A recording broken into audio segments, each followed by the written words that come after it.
April the 1st, 5 a day. To write a number in standard form, that means we have to have something times 10 to the power of something. This has to be, the number in front has to be less than 10, so that will be 3 in this case. So we're going to imply there's a decimal point there, and then we're going to count that it's gone 1, 2, 3, 4, 5 places, so it will be times 10 to the power of 5.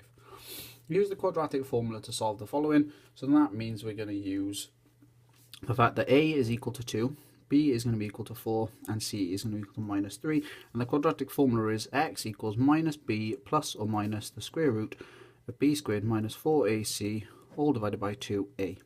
So when we input numbers into this, we get x equals minus 4 plus or minus the square root of 4 squared minus 4 times 2 times minus 3 all divided by 2 times 3. Simplifying this slightly, we get x equals minus 4 plus or minus so we're going to do 4 squared, and then we're going to take away from that 4 times 2 times minus 3.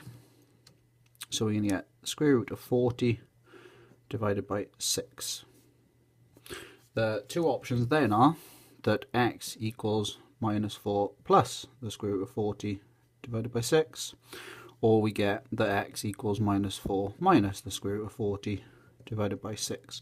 This one will give us minus 4 plus the square root of 40 divided by 6. This gives us 0.39, and from up here we're going to get minus 4 minus the square root of 40 and divide that by 6, and we're going to get minus 1.7. Work out the equation of this line. Well, the equation of any line equals y equals mx plus c. C is the point where it crosses, and the gradient is m. So the gradient is the increase in y. So if we were to in effect turn this into a triangle, the increase in y is we've gone from 2 up to 8, which is 6, and the increase in x is we've gone from 0 to 8, which is 8. So the gradient is 6 over 8, which does simplify to 3 over 4. So this means y equals 3/4 x plus the point where it crosses, which is 2, so plus 2. The distance from A to B is not tested on our GCSE. A line is perpendicular to AB and passes through 0, 5. Find the equation of this line. Again, the ability to find the gradient of perpendicular lines is not required.